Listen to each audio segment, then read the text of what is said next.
Trashëgimia e pasurisë kulturore, historike dhe gjuhësore e komuniteteve arbëreshe mbetet një pjesë thelbësore e identitetit të mbar shqiptar. Nga feshët tradicionale tek rritet dhe zakonet e deri tek trashëgimia familjare, janë të pakta ata që vijojnë t'i ruajnë këto vlera në formën e tyre autentike. Një ndër ta është edhe artizania Elizabeth Delia, e cila i qëndron besnike traditës së trashëguar brez pas brezi. Të gjitha komunitetet kanë xhaketën tradicionale dhe fundin. Të gjitha janë të qëndisura me arë dhe përmbajnë disa elemente tradicionale, si bleta, lulja dhe shqiponja. Ne duam ta ruajmë traditën dhe përpiqemi ta përcjellim te brezat e rinj. Ne flasim arbërisht në shtëpi dhe duke e folur në shtëpi, kjo bëhet diçka e natyrshme dhe e lehtë. Megjithatë, nga ana tjetër, sfidat për ruajtjen e gjuhës mbeten të mëdha.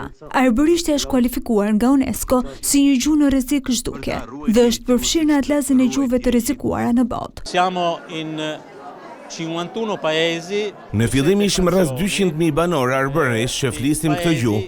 Sot jemi shumë më pak, të rinjt nga 30 vjeç e poshtë nuk e flasin më, pra gjuha po zhduket. Po bëhen përpjekje dhe ligje kombëtare, rajonale të tjerë për të futur mësimin e arbëreshës në shkolla, por sipas meje duhet bërë që familjet të mbështeten dhe të nxiten që të flasin arbëreshën.